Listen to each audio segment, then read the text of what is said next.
New Year's Day, New Jersey gas prices will cost an extra 2.6 cents a gallon. This is because the state's gas tax is going up. The increase stems from a 2024 law that requires the tax on petroleum products be changed to support New Jersey's Fund for Transportation Infrastructure through 2029. It was a frustrating day for riders who use NJ Transit and Amtrak. It started this morning when hundreds of commuters were stranded thanks to overhead wire issues near Newark Penn Station. Commuters had to temporarily switch to PATH trains to get into Midtown. Service on the Northeast Corridor and NJ Coast lines resumed around midday, but there were still some cancellations and delays for the evening rush. Thanksgiving holiday travel setting a new record this year. TSA officials say they screened more than 3 million travelers on Sunday. That broke the previous travel record set back on July 7th, which was also a Sunday after a holiday. Well, people in western and upstate New York are bracing for more snow. Several inches and even feet of snow are expected across the state throughout this week, caused by a weather system known as an Alberta Clipper. It comes after a lake effect snowstorm blanketed areas from New York to Michigan over the weekend. East of Lake Erie recorded 4.5 feet of snow as early as today. Yeah, pretty wild. The Bills' home field advantage definitely kicked in with all that snow yesterday, Nick. A wild sight. Boy, that Pretty snow crazy. comes down fast, doesn't it? It sure does, especially, again, with these lake effect squalls this time of the year. Very common to happen because you have the cold air coming over the still ice-free, very warm lake water still. And the result is, again, lots of snow, especially if that wind is persistent from a certain direction. I think Copenhagen, New York, had about 50 inches of snow. Now, none of that is coming our way, but the cold is definitely here. I mean, look at the current temperatures. We're 25 now. Poughkeepsie, Sussex 24, mid-20s to Allentown, high 20s to Belmar. It is over freezing in the city and at Newark, but everybody else is either at or below freezing, even out to the Hamptons and back to the 20s to about 30s. You move through Connecticut. At least the wind is not as strong as it was earlier. It's averaging about 5 to 10 miles per hour, mostly out of the west. That will continue tonight, and tomorrow the wind may pick up a little bit in speed about late morning in the afternoon, a little breezy at times, so that would add a little extra chill to the air. All right, those flakes are still flying, but notice a little bit of a different wind direction now, sort of coming in from the northwest. And again, that's the difference as to where those heavier snow bands or snow squalls set up. So right now, again, it's right here moving into northwestern parts of Pennsylvania, the western tip of New York, and then also you can see extending into northeastern Ohio, and still Michigan is getting it as well. Even some snow showers going all the way down into Tennessee. That is not coming our way, but there is another Alberta Clipper system coming our way. That is going to be for Wednesday night into Thursday, and that'll be the possibility of some rain and snow showers around here too. Tomorrow, the sunshine gives into some clouds, a little gusty breeze late morning into the afternoon. Nice tomorrow night, and then Wednesday morning we'll see some sunshine.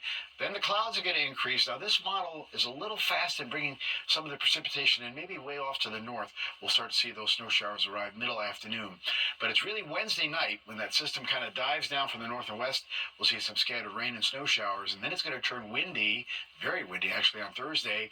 And it'll be, again, a couple of rain and snow showers around at that point. Overnight, we're going down to 28 in Midtown. Really 20s everywhere you look here. In fact, the colder spots north and west, teens there. Monticello, Poughkeepsie, to about 20 in North Jersey. Mainly a clear sky. Tomorrow it's sunny, but still we should be seeing temperatures in the upper 40s, 48, 49 for the high. We're going to stop at 42. Again, lower 40s along the coast. May not get out of the upper 30s as you get off to the north and west. Steve and Natasha? All right, Nick, thank you. Well, a tidal wave of moviegoers hit the theaters over the holiday weekend. That's right. It's a new record for Thanksgiving, and it wasn't just Wicked bringing in the big bucks. And a look at how Manhattan is commemorating World AIDS Day.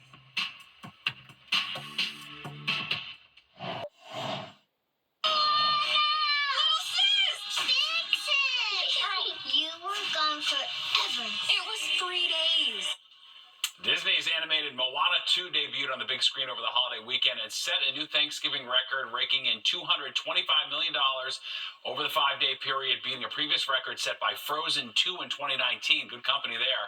And Wicked enjoyed another huge weekend, the musical taking in $118 million. The movie already ranks as the highest-grossing Broadway adaptation in box office history. The first couple unveils their final holiday season displays at the White House. The theme this year is a season of peace and light, which is meant to encourage visitors to embrace the peace and light of the holiday season. So as we celebrate our final holiday season here in the White House, we are guided by the values that we hold sacred: faith, family, and service to our country, kindness toward all of our neighbors, and the power of community. More than 300 volunteers helped deck the halls, which also includes 83 Christmas trees and more than 165,000 holiday lights. Well, to commemorate National AIDS Day, a nonprofit took to the streets this afternoon in Greenwich Village, helping New Yorkers with health services. The Alliance for Positive Change provided no-cost HIV testing, safer sex kits, and harm reduction resources through its mobile van. The group's been around since 1991, founded at the height of the HIV crisis. There's still more than 1 million people getting infected. We fought activists to get treatments to help treat HIV and AIDS. And while 30 million people are now on treatment, there's more than 9 million people around the world who need treatment who don't have access to it. World AIDS Day has been commemorated every year on December 1st since 1988. There's only a couple of hours left to snag those deals for Cyber Monday, and while it's the biggest online shopping day of the year for consumers, it's also a busy day for big box companies like Amazon. Fox 5 got a behind-the-scenes look at the Amazon Distribution Center in Woodland Park, New Jersey, where same-day deliveries are being packed and sent out. We prepare for this day all year long. We have hired 250,000 seasonal, full-time, and part-time employees across the country because, again, we know just how busy not only today, but the whole holiday season is. And tomorrow is Giving Tuesday, a day that encourages people to give back in whatever ways they can. Well, Migrants in America, 1 year later. That's right. We're marking 1 year since launching our Fox 5 series and circling back with asylum seekers we originally spoke with about their journey to New York City. You're watching the 10 o'clock news. In the spring of 2022, a large number of migrants began crossing the southern border seeking asylum, many of them making their way to New York City, creating an unprecedented housing crisis. Now, in November of 2023, Fox 5 Stephanie Bertini launched our series, Migrants in America, in their own words. And 1 year later, she is circling back with those who spoke to her to see where they are now.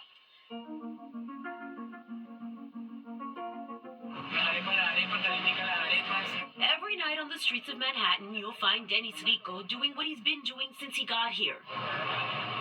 Selling authentic Venezuelan food is bringing in approximately $250 to $300 a day, he tells me. I first interviewed him last year, shortly after he started the makeshift business from scratch, out of sheer need. A lot of patience, Rico says, as he reflects on what it takes to make it. He was one of the first to share their story in our series, Migrants in America, in their own words. Since November 2023, we've heard from people from different parts of the world, including Asia, Africa, and Latin America. Many who have crossed the southern border and even the northern border. All of them to get to New York City during an unprecedented time the city calls the migrant crisis. Rico says he and his family were granted temporary protected status, or TPS, by the federal government. They chose to settle in New York City after leaving Venezuela, crossing the border, and seeking asylum in the U.S. We work 10 hours a day, he says. He now has a loyal customer base among other migrants. He and his wife cook during the day while their daughter is at school. Learning English, among other things. Give me 5. Weeknights or weekends, she's alongside her mom and dad. They sell the food near the Row Hotel, one of many city-established emergency shelters for migrants. The kind of place the family is used to calling home by now, but we are in the process of getting an apartment, he says. We have improved a lot, reminding me what drives him. His definition of the American dream. To own an arepa store, he told me last year.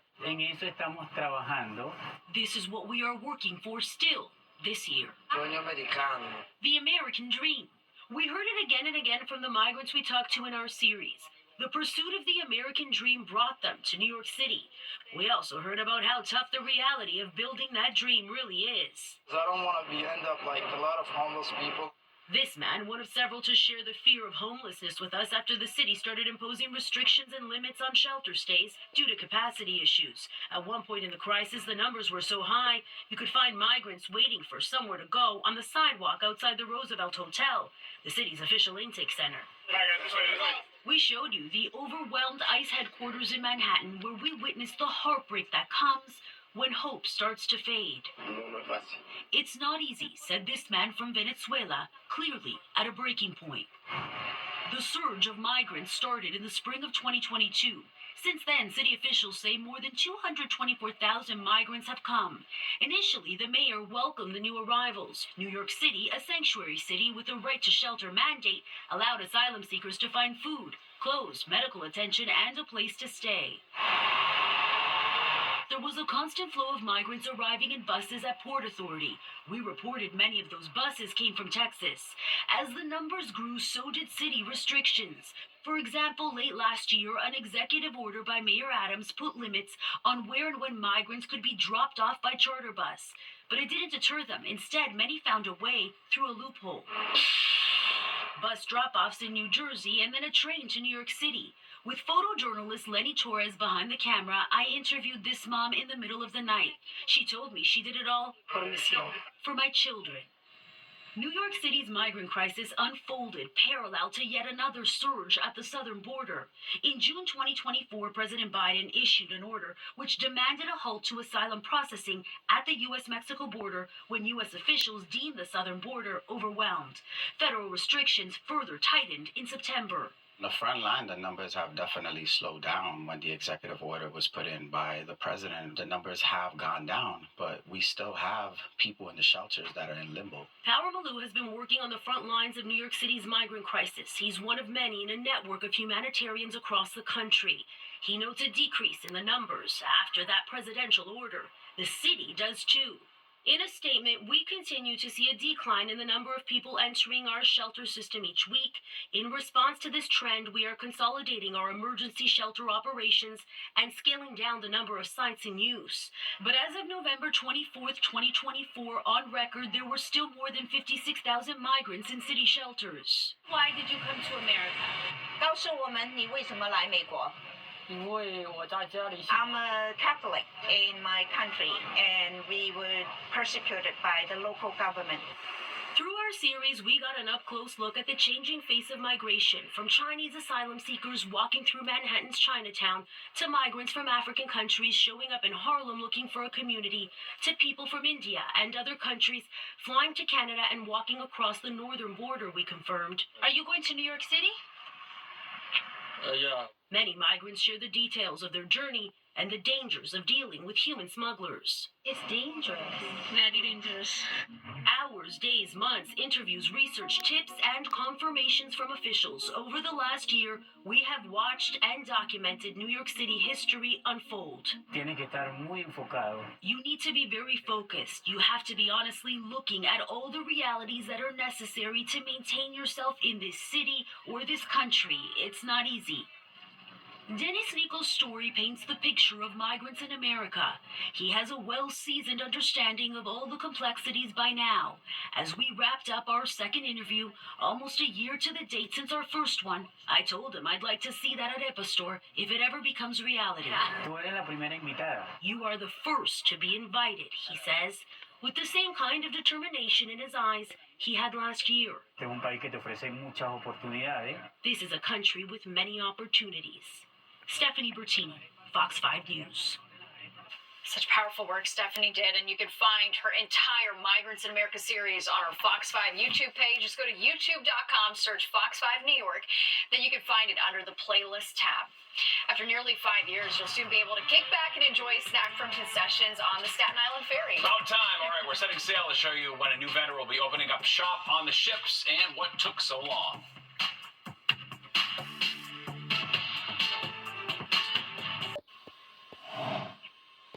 Nearly 5 years after the start of the COVID-19 pandemic, the Staten Island Ferry is finally bringing back concessions. And a classic East Coast chain will be operating on board. Fox 5's Jennifer Williams set sail to show us what riders can expect. For the first time since the start of the pandemic, refreshments are making a return to the Staten Island Ferry. I can't wait, honestly. I actually wish they were here now. I think it's a great thing. It'd be nice to get a cup of coffee on the Staten Island Ferry and just to accept that COVID's over. The New York City Department of Transportation and the Economic Development Corporation announced that concessions by Dunkin' will be available on the Staten Island Ferry in the next 2 months. When you're running late, it sucks. Because it's like now you have to wait to get to the other side, and God forbid you don't have enough time on that side. It's convenient to have it here. Honestly, so many of us are in a rush, and we end up trying to grab food in the Whitehall terminal, but it's like you can't be able to reach it in time.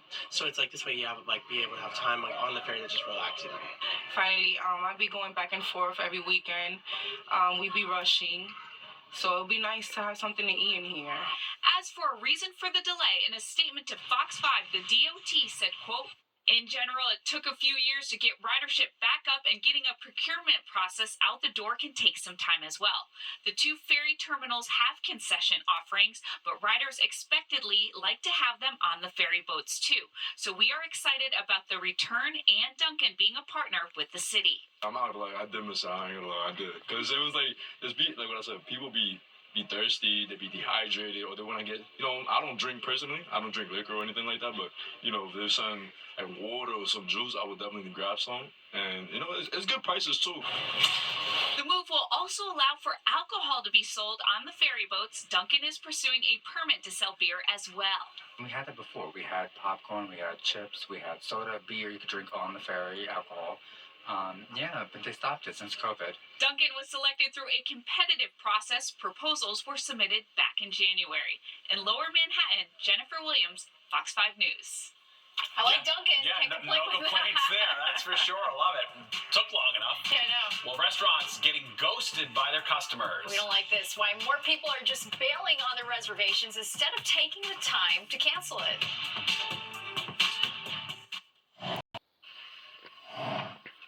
So you book a reservation weeks out, but later decide not to go. It's being called reservation ghosting. Yeah, and restaurants say it's becoming a real problem. Fox 5's Duarte Geraldino is taking a look at what's being done to put a stop to it. The burgers at Harvest American Bistro are famous on the Upper West Side. To avoid the wait, people make reservations sometimes weeks in advance. Our burgers are really, really good. Like, we have them from a local place in the Bronx that grinds the meat for us. But owner Jeremy Vlades has a problem. More and more people are making reservations, then not showing up. They're ghosting him. Cancellations could be, in my world, 15-20% of the time. And that really hurts the bottom line. Restaurants already have tiny profit margins, around 10% for the best of them. And with no-shows at 20% citywide, according to Resy and Open Table, what about the bottom line? They can cost you 10-15% of the bottom line. Andrew Rigi is the executive director of the New York City Hospitality Alliance, which represents thousands of restaurants. He says people are double, even triple booking reservations at hotspots just to make sure they get a table somewhere. We've heard people that have multiple restaurants, and people have even made a restaurant reservation at more than one of their restaurants and then canceled one of them, gone to the other. But there's another reason for all the no-shows, a growing secondary market for restaurant reservations. There's been a big problem with restaurant reservation scalping, where people are actually booking hard-to-get restaurant reservations and then scalping them and selling them online to the highest bidder. Reservation scalping is supposed to be illegal, but the governor still hasn't signed the bill into law, so what can restaurants do? Open Table is now requiring deposits to make reservations. They say it cuts no-shows, but a lot of restaurants don't want to alienate customers by charging fees. The worry is, all the ghosting could mean higher prices for everyone. How much can you really sell a burger for? So you can raise prices, but every time you raise them, you lose somebody.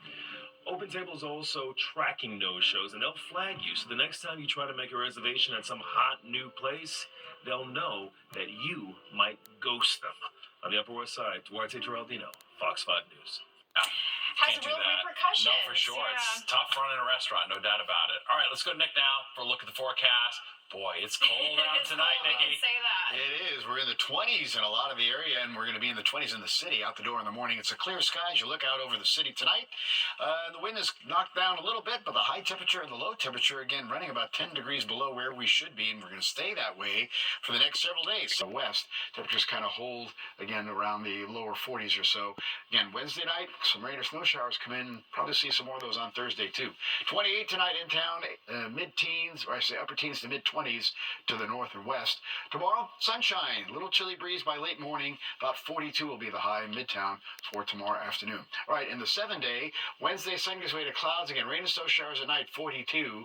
A couple more rain or snow showers Thursday. There'll probably be some sun getting out of there too as well. But a windy day. Wind could be 40, gusting 58 times on Thursday. Windy on Friday and cold, only 38. Maybe a couple snow showers Saturday, particularly north of the city. Finally rounding the corner, not back to where we should be in the upper 40s until about Monday. Steve and Natasha. All right, sounds good, Nick. Thank you. Well, there's a brand new addition to our Fox 5 family. Meet Kaya Elise Nixon Green, daughter of Fox 5 reporter Kendall Green and proud mom Kyla.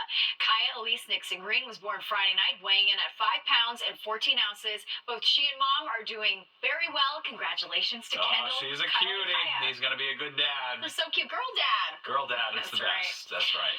Well, Sir Elton John reveals that he has lost his eyesight. Yeah, this is a crazy story. Well, we're learning about the infection that took his vision away.